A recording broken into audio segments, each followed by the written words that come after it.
Una vostra battuta sulla nuova Galleria Bombi, come l'ha trovata? Molto bella, mi piacciono le installazioni dell'associazione Macros che ha fatto, sono molto carine. Sono rimasto piacevolmente colpito dalle decorazioni fatte, era ora. La sentivo che mormorava, mi dica. No, dico, tanti anni chiusa per fare sta roba qua. Oltretutto, Spandis è bagnato, quindi non so. Non è il massimo della vita, insomma. No, no. Ma noi non siamo di Gorizia, allora non lo so, dobbiamo provare, veda. Su questa iniziativa del mercato natalizio qui in piazza con dolci di frontiera, qual è la sua opinione?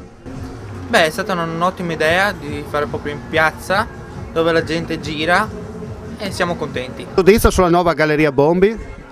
Credo che sia utile perché così riusciremo a sfruttare il posteggio dall'altra parte, è un buon modo di arrivare in città velocemente, per cui il mio giudizio è positivo. Buongiorno, si dice campa a cavallo che l'erba cresce, la situazione com'è? Molto bene, vedo che sì, oggi abbiamo parecchia gente da portare in giro, ieri era una giornata un po' più tranquilla, tutti contenti. Il suo giudizio sulla nuova Galleria Bombi? Io, se devo essere sincera, non l'ho ancora vista, ho letto solo sui giornali e penso che sia una bella cosina, soprattutto perché è pedonale, ciclabile, bellino.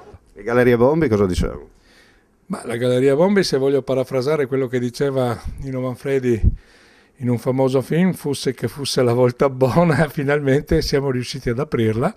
Speriamo che questo riesca a facilitare i parcheggi dall'altra parte della galleria e quindi far sì che la gente possa più facilmente raggiungere il centro storico di Gorizia.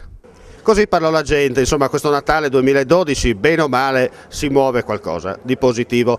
Non resta che augurare a tutti voi un buon Natale 2012 e sperare che qualcuno nel 2013 porti quella positività che serve per far ripartire questo paese chiamato Italia.